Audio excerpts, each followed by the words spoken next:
Narratives of റെസിസ്റ്റൻസിൽ module 1 theory പോർഷനാണ് ഈ ഓഡിയോയ്ക്കകത്ത് ഇട്ടേക്കുന്നത്. തിയറി പോർഷൻ ഓൾറെഡി ഞാൻ ജെൻഡർ, സ്ലേവറിയെക്കുറിച്ച്, സ്ലേവ് നറേറ്റീവ്സിനെ കുറിച്ച്, ജെൻഡറിനെ കുറിച്ചും ഒക്കെ ഇട്ടിട്ടുണ്ട്. ദളിത് ആ ടേമൊക്കെ ഞാൻ ഇട്ടിട്ടുണ്ട്. അപ്പോൾ ഇത് മൊഡ്യൂൾ 1 ബാക്കി ടോപ്പിക്സ് ആണ്. അപ്പോൾ nature and function of resistance. What is resistance?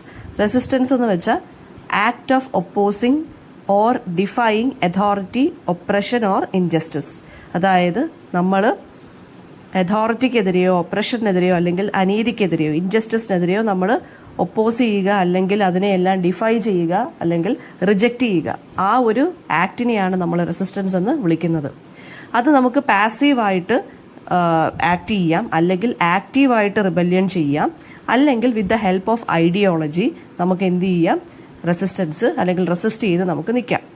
Resistance എന്ന് പറയുമ്പോൾ എന്താണ്, എങ്ങനെയാണ് റെസിസ്റ്റൻസ് ക്രിയേറ്റഡ് ആവുന്നത് അല്ലെങ്കിൽ ഓഫൺ റൈസ് ആവുന്നത്? എങ്ങനെയാണ് ഇൻഡിവിജ്വൽസ് അല്ലെങ്കിൽ ഗ്രൂപ്പ്സ് അവരുടെ റൈറ്റ്സിനോ ഐഡന്റിറ്റിക്കോ ഫ്രീഡത്തിനോ എതിരെ എന്തെങ്കിലും ഹാപ്പൻ ചെയ്യുവാണെങ്കിലാണ് റെസിസ്റ്റൻസ് എന്നുള്ളൊരു ഐഡിയ അവിടെ റൈസ് ചെയ്യുന്നത്. അപ്പോൾ അത് പൊളിറ്റിക്കൽ റെസിസ്റ്റൻസ് ആവാം, സോഷ്യൽ ആവാം, എക്കണോമിക് ആവാം, കൾച്ചറൽ ഫോംസിലും ആകാം resistance. So through out history resistant movements എന്ന് പറയുന്നത് എന്താണ്, സൊസൈറ്റിയെ ഷേപ്പ് ചെയ്തിട്ടുണ്ട്, പവർ സ്ട്രക്ചേഴ്സിനെ എല്ലാം റീഡിഫൈനും ചെയ്തിട്ടുണ്ട്. അപ്പോൾ പവറിലിരിക്കുന്ന കുറേ ആളുകളാണ് നമ്മളെ നമ്മുടെ റൈറ്റ്സിനെ അല്ലെങ്കിൽ ലിബർട്ടിയെ അല്ലെങ്കിൽ ഐഡന്റിറ്റിയൊക്കെ ഒരു കൈൻഡ് ഓഫ് ത്രെട്ടായിട്ട് വരുന്നതെന്നുണ്ടെങ്കിൽ നമുക്കിപ്പോൾ ആ പവർ സ്ട്രക്ചറിനെ തന്നെ എന്ത് ചെയ്യാൻ പറ്റും, ചലഞ്ച് ചെയ്തിട്ട് ആക്ട് ഓഫ് റെസിസ്റ്റൻസിലൂടെ റീഡിഫൈൻ ചെയ്യാൻ സാധിക്കും.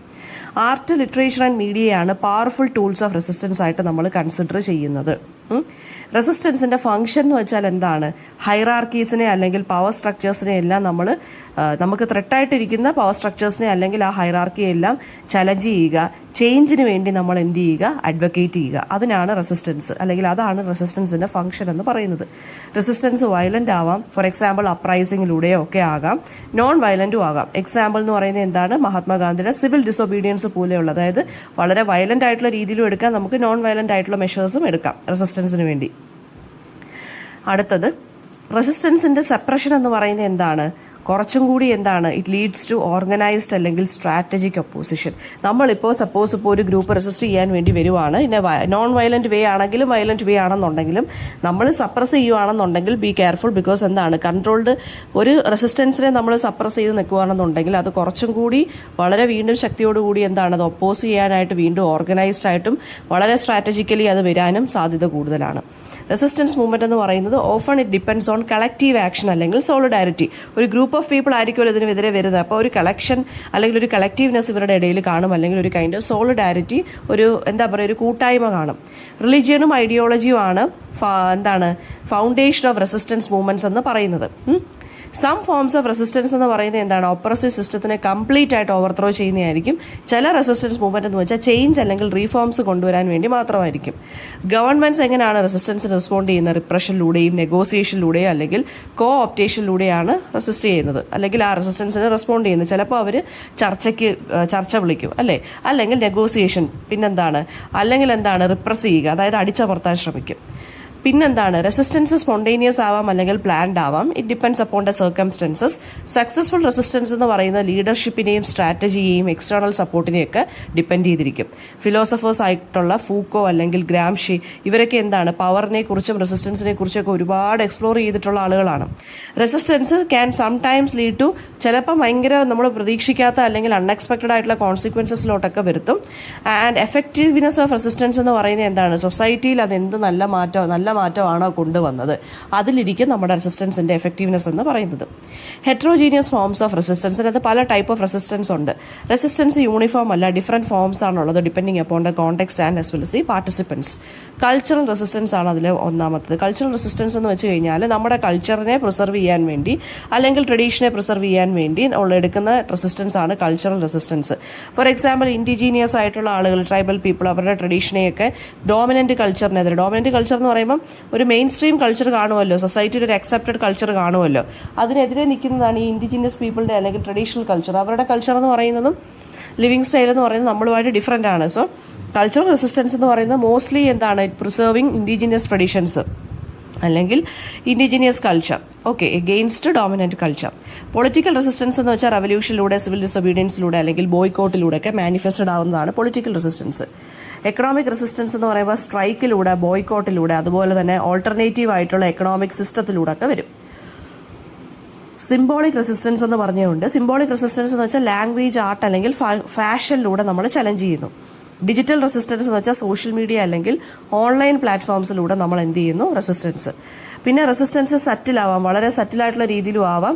അതായത് വളരെ എന്താ പറയുക, മാസ് പ്രൊട്ടസ്റ്റും ആവാം, അല്ലെങ്കിൽ എന്താണ് എവറിഡേ, അതായത് ഡെയിലി ആയിട്ടുള്ള രീതിയിലുള്ള കുഞ്ഞു കുഞ്ഞു റെസിസ്റ്റൻസും ഒക്കെ ആകാം. ഫെമിനിസ്റ്റ് റെസിസ്റ്റൻസ് എന്ന് വെച്ചാൽ പേട്രിയാർക്കെതിരെ അല്ലെങ്കിൽ ജെൻഡർ ബേസ്ഡ് ഒപ്രഷനെതിരെ. റിലീജിയസ് റെസിസ്റ്റൻസ് എന്ന് വെച്ചാൽ സെക്യുലാരിസത്തിനെതിരെ എന്തെങ്കിലും വരുവാണെന്നുണ്ടെങ്കിൽ, അല്ലെങ്കിൽ ഒപ്രസീവ് ആയിട്ടുള്ള എന്തെങ്കിലും കൈൻഡ് ഓഫ് റിലീജിയസ് ആയിട്ടുള്ള എന്തെങ്കിലും പോളിസീസോ എന്തെങ്കിലും ഇൻസ്റ്റിറ്റ്യൂഷൻസോ വരുവാണെങ്കിൽ അതിനെതിരെ. എൻവയോൺമെന്റൽ റെസിസ്റ്റൻസ് എന്ന് വെച്ചാൽ ഡീഫോറസ്റ്റേഷനെതിരെ അല്ലെങ്കിൽ ക്ലൈമറ്റ് ചേഞ്ച് പോളിസീസിനെതിരെ അല്ലെങ്കിൽ നേച്ചറിനെതിരെ എന്തെങ്കിലും വരുവാണെങ്കിൽ അതിനെതിരെ. ഡയസ്പോറിക് കമ്മ്യൂണിറ്റീസിന് വേണ്ടുന്ന റെസിസ്റ്റൻസ് എന്ന് വെച്ച് കഴിഞ്ഞാൽ എന്താണ്, ഡയസ്പോറിക് കമ്മ്യൂണിറ്റീസും ഒക്കെ, ഡയസ്പോറിക് കമ്മ്യൂണിറ്റീസ് എന്ന് വെച്ച് കഴിഞ്ഞാൽ ഈ മാർജിനലൈസ്ഡ് ആയിട്ടുള്ള ആളുകൾ. അപ്പോൾ ഈ ഡയസ്പോറിക് കമ്മ്യൂണിറ്റീസിന് വേണ്ടി അല്ലെങ്കിൽ ഈ വർക്കിംഗ് ക്ലാസ്സിന് വേണ്ടി, ലേബർ ക്ലാസ്സിന് വേണ്ടിയൊക്കെ, എന്താണ് ഈ മാറ്റി നിർത്തപ്പെട്ട ആളുകൾക്കൊക്കെ വേണ്ടിയാണെന്നുണ്ടെങ്കിൽ അവരുടെ എന്താണ് കൾച്ചറൽ ഐഡന്റിറ്റീസ് പ്രിസർവ് ചെയ്യാനും ഒക്കെ ഉണ്ട്. Resistance through literature and music എന്ന മ്യൂസിക് മാർജിനലൈസ്ഡ് ആയിട്ടുള്ള ആളുകൾക്ക് വേണ്ടി സംസാരിക്കുന്നു.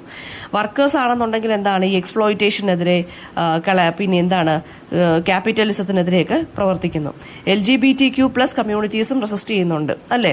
പ്രൈഡ് മൂവ്മെന്റ്സിലൂടെ, ലീഗൽ ആക്ടിവിസത്തിലൂടെയൊക്കെ അവർ റെസിസ്റ്റ് ചെയ്യുന്നുണ്ട് അവർക്കെതിരെ വരുന്ന പ്രശ്നങ്ങൾ. അക്കാഡമിക് റെസിസ്റ്റൻസ് എന്താണ്, റിസർച്ചിലൂടെയും തിയറിയിലൂടെയൊക്കെ ക്രിറ്റിസിസംസ് നടത്തുന്നു. ലീഗൽ റെസിസ്റ്റൻസ് എന്ന് വെച്ച് കഴിഞ്ഞാൽ നീതിപരമല്ലാത്ത കാര്യങ്ങൾക്കെതിരെ അല്ലെങ്കിൽ അൺജസ്റ്റ് ആയിട്ടുള്ള ആക്ഷനെതിരെ നടത്തുന്നു. ആർട്ടിസ്റ്റിക് റെസിസ്റ്റൻസ് എന്താണ്, വിഷ്വൽ ആൻഡ് പെർഫോമൻസ് എന്നുള്ള രീതിയിൽ അതോറിറ്റിയെ ക്വസ്റ്റ്യൻ ചെയ്യുന്നു.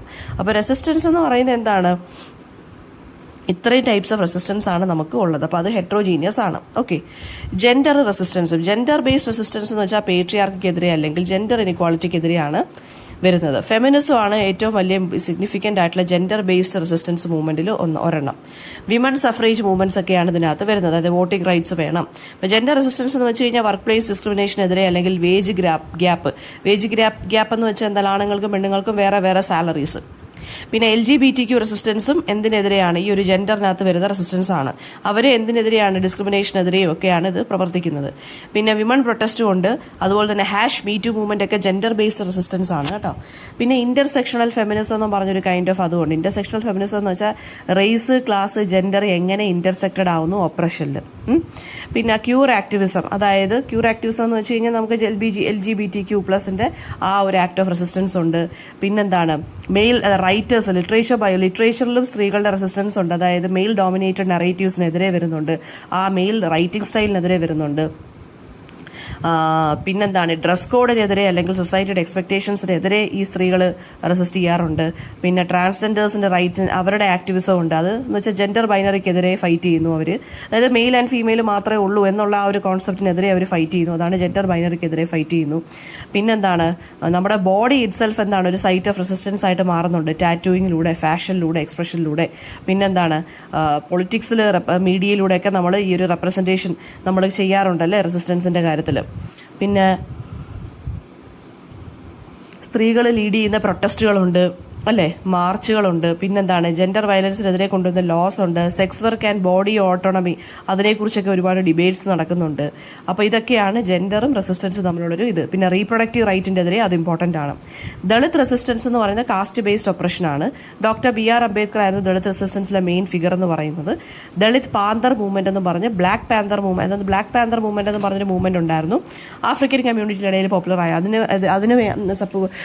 അതിന് ഇൻഫ്ലുവൻസ്ഡ് ആയിട്ട് കൊണ്ടുവന്നാണ് ദളിത് പാന്തർ മൂവ്മെന്റ് എന്ന് വെച്ചാൽ ദളിത് കമ്മ്യൂണിറ്റിക്ക് വേണ്ടി ദളിത് ലിറ്ററേച്ചറും അവരുടെ ഒരുപാട് കാര്യങ്ങൾ പിന്നെന്താണ് വോയിസ് ഔട്ട് ചെയ്യാറുണ്ട്. Reservation policy, Dalit struggles for equality, ഇതിനു വേണ്ടിയൊക്കെ ദളിത് ആൻഡ് റെസിസ്റ്റൻസിനകത്ത് വരുന്നുണ്ട്. പിന്നെ caste and gender oppression Dalit സ്ത്രീകൾ ഫേസ് ചെയ്യുന്നുണ്ട്, സോ അത് വരുന്നുണ്ട്. പിന്നെന്താണ് കാസ്റ്റ് ബേസ്ഡ് വയലൻസ്, ഡിസ്ക്രിമിനേഷനെതിരെ മ്യൂസിക്കിലൂടെ, ആർട്ടിലൂടെ, ലിറ്ററേച്ചറിലൂടെയൊക്കെയാണ് ദളിത് റെസിസ്റ്റൻസ് പുറത്തു വരുന്നത്. നമ്മൾ ഈ തെരുവ് നാടകങ്ങളൊക്കെ കണ്ടിട്ടില്ലേ, ഈ സ്ട്രീറ്റ് ഡ്രാമാസ് ഒക്കെ, അതിനകത്ത് വരുന്നുണ്ട്.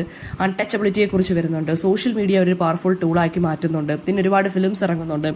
പിന്നെന്താണ്, ദളിത് സ്റ്റുഡൻസ് മൂവ്മെന്റ് ഉണ്ട് യൂണിവേഴ്സിറ്റീസിലൊക്കെ ഡിസ്ക്രിമിനേഷനെതിരെ. പിന്നെന്താണ്, ദളിത് റെസിസ്റ്റൻസ് മാനുവൽ സ്കാവഞ്ചിങ്ങിനെതിരെ ഉണ്ട്. ദളിത് ഫെമിനിസ്റ്റ് മൂവ്മെന്റുകളുണ്ട്, ദളിത് വുമൺ സ്ത്രീകൾക്ക് വേണ്ടിയുള്ളത്. പിന്നെന്താണ്, ദളിത് റെപ്രസെന്റേഷൻ പൊളിറ്റിക്സിൽ വരുന്നുണ്ട്. ഇന്റർകാസ്റ്റ് മാരേജിന്, അതെന്ന് വെച്ച് കഴിഞ്ഞാൽ ഈ കാസ്റ്റ് ബേസ്ഡ് മാരേജസിനെതിരെ കൊണ്ടുവന്നതാണ് ഇന്റർകാസ്റ്റ് മാരേജസ്. അപ്പോൾ ടെമ്പിളിലൊക്കെ ആക്സസ് ചെയ്യാനും പബ്ലിക് സ്പേസിലൊക്കെ ആക്സസ് ആവാൻ വേണ്ടിയുള്ള ഈക്വൽ റൈറ്റ്സ് വേണ്ടി ദളിത് അവർ റെസിസ്റ്റ് ചെയ്യുന്നുണ്ട്. ഓക്കെ, അടുത്തത് റേസ് ആൻഡ് റെസിസ്റ്റൻസ് ആണ്. റേസ് ആൻഡ് റെസിസ്റ്റൻസ് എന്ന് പറയുമ്പോൾ റെസിസ്റ്റൻസ് അഗെയിൻസ്റ്റ് റേഷ്യൽ ഒപ്രഷൻ, അത് ഗ്ലോബൽ ഹിസ്റ്ററിയെ തന്നെ ഷേപ്പ് ചെയ്തിട്ടുള്ള ഒരു കൈൻഡ് ഓഫ് റെസിസ്റ്റൻസ് ആണ്. ആന്റി കൊളോണിയൽ മൂവ്മെന്റ്സ് ഉണ്ട്. സിവിൽ റൈറ്റ്സ് മൂവ്മെന്റ് US-ലുണ്ടായിരുന്നു. ബ്ലാക്ക് ലൈവ്സ് മാറ്റർ എന്നുള്ള ബ്ലാക്ക് മൂവ്മെന്റ്സ് ഒരുപാടുണ്ട്, അതായത് റേഷ്യൽ ഇൻജസ്റ്റിസിനെതിരെ. പിന്നെ ഇൻഡിജീനിയസ് റെസിസ്റ്റൻസ് ഉണ്ട്, അതായത് ഈ ട്രൈബൽ പീപ്പിളിന്റെ ലാൻഡിന്റെ പൊസഷന് വേണ്ടിയും അങ്ങനത്തുള്ള കാര്യങ്ങൾ. ഹാർലം റെനസൻസ്, നിങ്ങൾ പഠിച്ചിട്ടുള്ളതാണ് ഹാർലം റെനസൻസ്. അത് cultural form of racial resistance ആണ്. ആന്റി അപ്പാർത്തൈഡ് മൂവ്മെന്റ്സ് ഉണ്ട്, അതും റേഷ്യൽ സെഗ്രിഗേഷനെതിരെ വരുന്നതാണ്. പിന്നെ marginalised racial groups and literature ഉണ്ട്. പിന്നെന്താണ്, ഡീകോളനൈസേഷൻ, പിന്നെന്താണ്, ഇമിഗ്രേഷൻ പോളിസീസ്, പിന്നെ Asian American activism, racial resistance, hate crime laws, black feminist resistance ഉണ്ട്. പിന്നെന്താണ്, കൾച്ചറൽ ഫെസ്റ്റിവൽസ് ഉണ്ട്, ഈ റേഷ്യൽ ഐഡന്റിറ്റി ഒക്കെ സെലിബ്രേറ്റ് ചെയ്യാൻ വേണ്ടി. മീഡിയ റെപ്രസെന്റേഷനും ഇതിനകത്ത് വരുന്നുണ്ട്. അപ്പോൾ ഇത്രയും കോൺസെപ്റ്റുകളെ കുറച്ചുകൂടി എക്സ്പാൻഡ് ചെയ്ത് എഴുതിയാൽ മതി. ഹാർലം റെനസൻസ് എന്താണെന്നും ഒക്കെ നിങ്ങൾക്ക് അറിയാവുന്ന കാര്യമാണ്. ആഫ്രിക്കൻ അമേരിക്കൻ കമ്മ്യൂണിറ്റിയൊക്കെ പ്രൊട്ടക്ട് ചെയ്യണം, അവരുടെ കൾച്ചർ, ലിറ്ററേച്ചർ, ആർട്സിനെയൊക്കെ റിവൈവ് ചെയ്യാനുള്ള മൂവ്മെന്റ് ആയിരുന്നു ഹാർലം റെനസൻസ്. ന്യൂയോർക്കിലെ ഹാർലം എന്നുള്ള സ്ഥലത്തായിരുന്നു ഇത് സെന്റർ ചെയ്തിരുന്നത്. മാർട്ടിൻ ലൂതർ കിങ്ങിന്റെ കാര്യം അതൊക്കെ, പിന്നെ സിവിൽ റൈറ്റ്സ് മൂവ്മെന്റിന്റെ കാര്യമൊക്കെ എഴുതിക്കോണം. പിന്നെ നമ്മുടെ ആലിസ് വോക്കറിനെ പോലുള്ള റൈറ്റേഴ്സ്, പിന്നെ നിങ്ങൾക്ക് പഠിക്കാനുള്ള ചാപ്റ്റേഴ്സ് ഉണ്ടല്ലോ ഇതിനകത്ത് റേസിനെ കുറിച്ചും ഒക്കെ സംസാരിക്കുന്നത്. അപ്പോൾ ഓരോ കോൺസെപ്റ്റ് ചോദിക്കുമ്പോഴും നിങ്ങൾക്ക് പഠിക്കാനുള്ള ചാപ്റ്റേഴ്സിനകത്ത് അതേ കോൺസെപ്റ്റുകളൊക്കെയാണ് വരുന്നത്. അപ്പോൾ അതിനെക്കുറിച്ചൊക്കെ അങ്ങ് എഴുതിക്കോണം. നിങ്ങൾക്ക് പഠിക്കാനുള്ള ഇന്ന ചാപ്റ്ററിനകത്ത് ഈ ഒരു കാര്യമാണ് ഡിസ്കസ് ചെയ്യുന്നത്, ആ ചാപ്റ്ററിനകത്ത് എൻ്റെ സമ്മറി എന്താണ്, അതിനകത്ത് എന്തുവാണ് കൈൻഡ് ഓഫ് റെസിസ്റ്റൻസ്, എന്തുവാണ് സംസാരിക്കുന്നത്, അതൊക്കെ അങ്ങ് എഴുതിക്കോണം. അപ്പോൾ ഒരു കോൺസെപ്റ്റ് ചോദിച്ചു കഴിഞ്ഞാൽ നിങ്ങൾ പഠിക്കുന്ന ചാപ്റ്ററിലെ കോൺസെപ്റ്റും കൂടെ വെച്ച് കണക്ട് ചെയ്ത് വേണം എഴുതാൻ. ഓക്കെ, അപ്പോൾ ദളിത് എന്നുള്ള ടേമാണ് എക്സാമിന് ചോദിക്കുന്നതെങ്കിൽ നിങ്ങൾക്ക് പഠിക്കാനുള്ള ദളിത് വർക്ക്സ് എന്തെങ്കിലും ഉണ്ടെങ്കിൽ അതിനെക്കുറിച്ചും എഴുതുക. ദെൻ ടോട്ടാലിറ്റേറിയനിസം ആണ് അടുത്ത കോൺസെപ്റ്റ്. അതെന്ന് വെച്ച് കഴിഞ്ഞാൽ ഒരു കൈൻഡ് ഓഫ് ഗവൺമെന്റ് ആണ്. സ്റ്റേറ്റിനായിരിക്കും അബ്സല്യൂട്ട് കൺട്രോൾ ഉള്ളത് ആളുകളുടെ മുകളിൽ. അതൊരു സിംഗിൾ പാർട്ടി റൂളാണ്. ഒരു പൊളിറ്റിക്കൽ ഒപ്പോസിഷനും കാണത്തില്ല, വേറെ ഒരു പൊളിറ്റിക്കൽ ഒപ്പോസിഷൻ പാർട്ടീസ് ഒന്നും കാണത്തില്ല.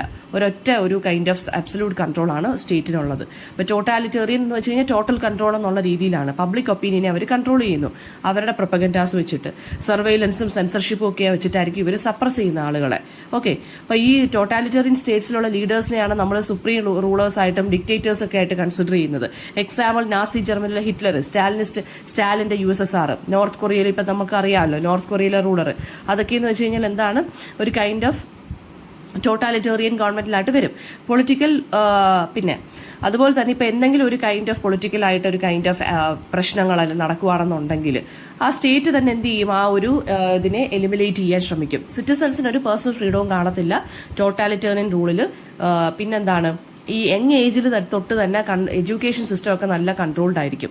യങ് ഏജ് തൊട്ട് തന്നെ എഡ്യൂക്കേഷൻ സിസ്റ്റത്തിലൂടെ ഇവരുടെ റൂൾസും ഈ സ്റ്റേറ്റിന്റെ റൂൾസും റെഗുലേഷൻസും എല്ലാം വെച്ചിട്ട് യങ് ആയിട്ടുള്ള, അതായത് യങ് ഏജ് ഓൺവേർഡ്സ് കുട്ടികളെ പോലും കൺട്രോൾ ചെയ്തിട്ടായിരിക്കും തുടങ്ങുന്നത്. ഓക്കെ, ഒരു കൈൻഡ് ഓഫ് ഇൻഡോക്ട്രിനേഷൻ ആയിരിക്കും ബിഗിൻ ചെയ്യുന്നത് യങ് ഏജ് ഓൺവേർഡ്സ്. ഗവൺമെന്റ് ആയിരിക്കും എക്കോണമിയൊക്കെ കൺട്രോൾ ചെയ്യുന്നത്. പ്രൈവറ്റ് എന്റർപ്രൈസിന് എല്ലാ റെസ്ട്രിക്ഷൻസ് കാണും. സീക്രറ്റ് ആയിട്ടുള്ള പോലീസ് ഓർഗനൈസേഷൻസ് കാണും. പിന്നെന്താണ്, ഈ എതിരെ നിൽക്കുന്നവരെല്ലാം ഇംപ്രിസൺ ചെയ്യുകയോ എക്സൈൽ ചെയ്യുകയോ എക്സിക്യൂട്ട് ചെയ്യും. ഇതൊക്കെയാണ്. ഇൻഡിവിജ്വൽ റൈറ്റ്സിനെയൊക്കെ സപ്രസ് ചെയ്യും. ലിറ്ററേച്ചറും ആർട്സിനും ഒക്കെ ഭയങ്കര സെൻസറിങ് ആയിരിക്കും. സ്റ്റേറ്റ് ഐഡിയോളജി വെച്ചിട്ട് മാത്രമേ ഇറക്കാൻ സാധിക്കുകയുള്ളൂ എന്ന് പറയും. മൂവീസ് ആണെങ്കിലും പാട്ടാണെങ്കിലും ഈവൻ പെയിന്റിംഗ് ആണെങ്കിൽ പോലും വർക്ക്സ് ആണെങ്കിൽ പോലും. ഒപ്പോസിഷൻ പാർട്ടീസും ഇൻഡിപെൻഡന്റ് മീഡിയ ഒക്കെ ബാൻഡ് ആയിരിക്കും. മിലിറ്ററി ഫോഴ്സും ഫ്രീക്വന്റ് ആയിട്ട് ചിലപ്പോൾ യൂസ് ചെയ്യും കൺട്രോളിന് വേണ്ടി. പിന്നെന്താണ്, അണ്ടർഗ്രൗണ്ടിലായിരിക്കും റെസിസ്റ്റൻസ് മൂവ്മെന്റ്സ് ഒക്കെ ഇങ്ങനെയുള്ള സ്ഥലങ്ങളിൽ ഓപ്പറേറ്റ് ചെയ്യുന്നത്. അവർക്ക് നേരെ ചെയ്യാൻ പറ്റത്തില്ലല്ലോ, അവരെ അറസ്റ്റ് ചെയ്ത് നീക്കുന്നുണ്ട്. ഇതൊക്കെയാണ് ടോട്ടാലിറ്റേറിയനിസം എന്നുള്ള കോൺസെപ്റ്റിനകത്ത് വരുന്നത്. ഇനി നേഷൻ സ്റ്റേറ്റ് എന്ന് വെച്ചാൽ എന്താണ്? നേഷൻ സ്റ്റേറ്റ് എന്ന് വെച്ചാൽ ഒരു കൈൻഡ് ഓഫ് പൊളിറ്റിക്കൽ എൻറ്റിറ്റി ആണ്. വേറെ സിംഗിൾ നേഷൻ എന്ത് ചെയ്യും,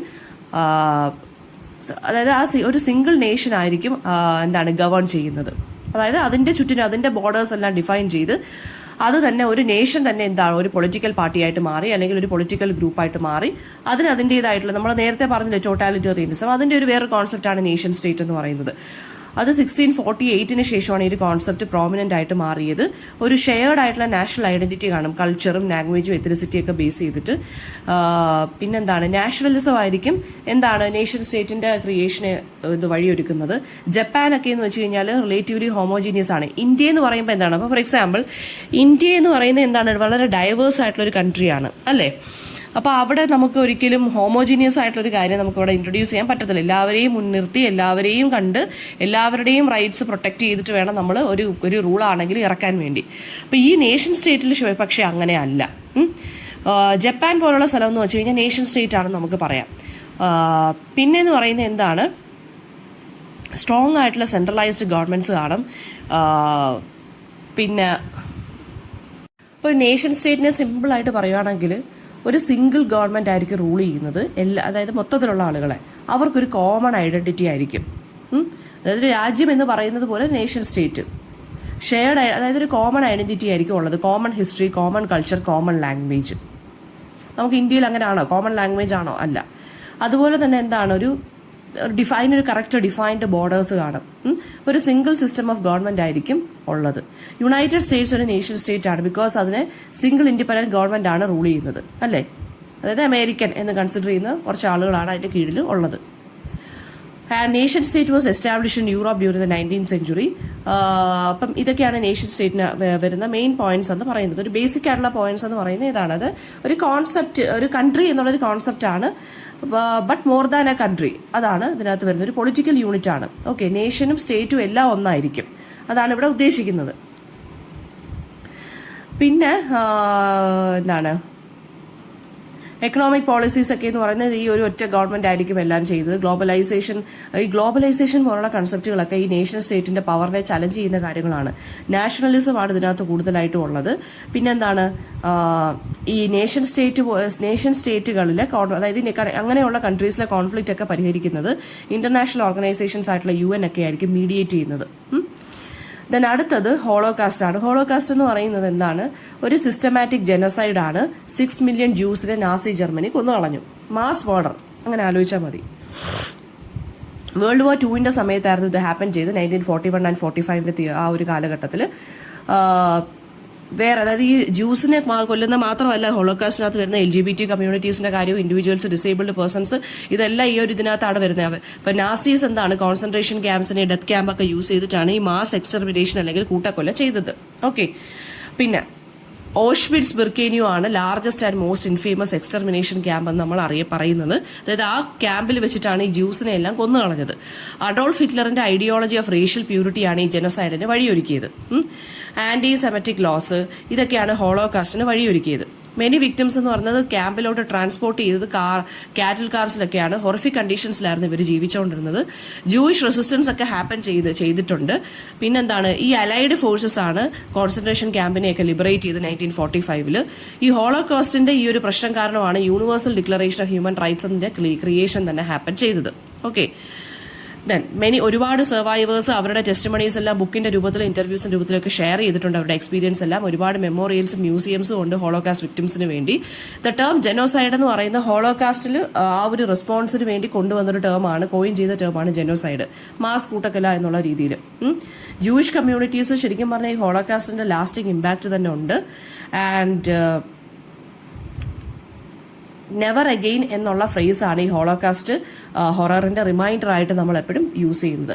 പിന്നെ സ്ലേവ് നറേറ്റീവ്സ് ഉണ്ട്. സ്ലേവ് നറേറ്റീവ്സ് എന്ന് വെച്ച് കഴിഞ്ഞാൽ ഇവിടെ ഉദ്ദേശിക്കുന്നത് ഈ എൻസ്ലേവ്ഡ് ആയിട്ടുള്ള ആളുകളുടെ എക്സ്പീരിയൻസിനെ കുറിച്ചുള്ള narratives, first hand experience, first hand information, അതാണ് സ്ലേവ് നറേറ്റീവ്സ്, അവരെ കുറിച്ചുള്ള വർക്ക്സ്. അപ്പോൾ അത് ഫേമസ് സ്ലേവ് നറേറ്റീവ്സ് എന്ന് പറയുമ്പോൾ ഫെഡറിക് ഡഗ്ലസിന്റെ വർക്ക്സ്, ഹാരിയറ്റ് ജേക്കബ്സിന്റെ വർക്ക്സ് ഒക്കെ സ്ലേവ് നറേറ്റീവ്സ് ആണ്. അതായത് ഈ സ്ലേവ്സ് ആയിട്ട് നിന്ന ആളുകൾ അനുഭവിച്ച ബ്രൂട്ടാലിറ്റി, ഇൻഹ്യൂമാനിറ്റി, അതൊക്കെയാണ് ഇവർ പറയുന്നത്. Physical abuse, forced labour, family separations ഒക്കെയാണ് ഈ നറേറ്റീവ്സ് പറയുന്നത്. ഓക്കെ, അവരുടെ എസ്കേപ്പ് ടു ഫ്രീഡവും ഒക്കെയാണ് ഇതിനകത്ത് സംസാരിക്കുന്നത്.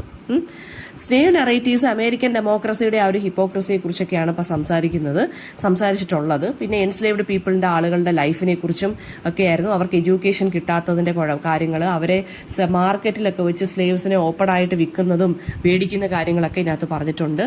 ആൻഡ് ഓൾസോ പിന്നെന്താണ്, അമേരിക്കയിലെ റേഷ്യൻ ഹിസ്റ്ററി അണ്ടർസ്റ്റാൻഡ് ചെയ്യണമെന്നുണ്ടെങ്കിൽ സ്ലേവ് നെറേറ്റീവ്സ് നമ്മൾ വായിച്ചിരിക്കണം. വിമൻ സ്ലേവ് നെറേറ്റീവ്സും ഉണ്ട്, അത് ജെൻഡർ സ്പെസിഫിക് ആയിട്ടുള്ള സ്ട്രഗിൾസ് ആണ്. ഓക്കെ, പിന്നെ എന്താ പറയുക, ഈ ഫോക്ക് സോങ്സ് എന്നൊക്കെ പറയുന്ന another kind of slave story telling ആണ്. ഇതൊക്കെ നമുക്ക് ആഫ്രിക്കൻ അമേരിക്കൻ ലിറ്ററേച്ചറിനകത്താണ് കൂടുതൽ സ്ലേവ് നെറേറ്റീവ്സ് ഉള്ളത്. പിന്നെ വോറും റെസിസ്റ്റൻസും ആണ്. റെസിസ്റ്റന്റ് മൂവ്മെന്റ്സ് വോറിലൂടെയൊക്കെ ഹാപ്പൻ ചെയ്യുന്നുണ്ട്. അത് വയലന്റ് ആയിട്ടുള്ളൊരു ഫോമിൽ. ഗറില്ല വാർഫെയർ എന്ന് പറയുന്നതൊക്കെ എന്താണ്, കോമൺ ടാക്ടിക് ഓഫ് റെസിസ്റ്റൻസ് ആണ്. പിന്നെന്താണ്, ഫ്രഞ്ച് റെസിസ്റ്റൻസ് ഉണ്ടായിരുന്നു നാസി ഒക്കുപ്പേഷനെതിരെ ഡ്യൂറിങ് വേൾഡ് വാർ 2. പിന്നെ എന്താണ്, ആന്റി കൊളോണിയൽ വാർസ് ഉണ്ടായിരുന്നു. വിയറ്റ്നാം വാർ എന്ന് പറയുന്നതും ഒക്കെ ഒരു സ്ട്രോങ് റെസിസ്റ്റൻസ് വാർ ആണ്. പിന്നെ സ്ത്രീകളും വാർ റെസിസ്റ്റൻസിൽ പങ്കെടുത്തിട്ടുണ്ട്. പിന്നെന്താണ്, കോൾഡ് വാർ എന്ന് പറയുന്നതും ഒക്കെ അതോറിറ്റേറിയൻ ഈ ഒരു കൈൻഡ് ഓഫ് റെസിസ്റ്റൻസ് ആണ്. അതോറിറ്റേറിയനിസത്തിനെതിരെ കൊണ്ടുവന്ന റെസിസ്റ്റൻസ് ആണ്. ഒരുപാട് സിവിൽ വാർസ് ഉണ്ടായിട്ടുണ്ട്. പിന്നെന്താണ്, റിലീജിയസ് ഗ്രൂപ്പ്സും ഒക്കെ വാറിന് പോയിട്ടുണ്ട്. ഇപ്പോൾ സൈബർ വാർഫെയർ വരെ ഉണ്ട്. അപ്പോൾ അതൊക്കെയാണ് പുതിയ ടൈപ്പ് ഓഫ് റെസിസ്റ്റൻസ് എന്ന് പറയുന്നത്. പിന്നെ റെസിസ്റ്റൻസും സോഷ്യൽ ചേഞ്ച് എന്ന് പറയുന്നത്, റെസിസ്റ്റൻസ് ശരിക്കും പറഞ്ഞാൽ സോഷ്യൽ ചേഞ്ചിന് വേണ്ടി കൊണ്ടുവരുന്നതാണ്. Civil rights movement, labour resistance movement, എൻവയോൺമെന്റൽ protest, LGBTQ activism, women's movement, anti apartheid resistance, ഇതൊക്കെ എന്ന് വെച്ച് കഴിഞ്ഞാൽ സോഷ്യൽ ചേഞ്ചിന് വേണ്ടി കൊണ്ടുവരുന്നതാണ്. അതുപോലെ തന്നെ സോഷ്യൽ മീഡിയയിൽ ഉണ്ടാകുന്ന റെസിസ്റ്റൻസ് ഒക്കെ ഉണ്ട്. സ്റ്റുഡന്റ് പ്രൊട്ടസ്റ്റ് ഉണ്ട്, മ്യൂസിക് ആൻഡ് ആർട്ട് കൊണ്ടുവരുന്ന നോൺ വയലന്റ് റെസിസ്റ്റൻസ് ഉണ്ട്. പിന്നെന്താണ്, മാർജിനലൈസ്ഡ് ഗ്രൂപ്പിന്റെ റെസിസ്റ്റൻസ് ഉണ്ട്. ഇതൊക്കെ എന്താണ് നമുക്ക് കാണാൻ സാധിക്കുന്നതാണ്.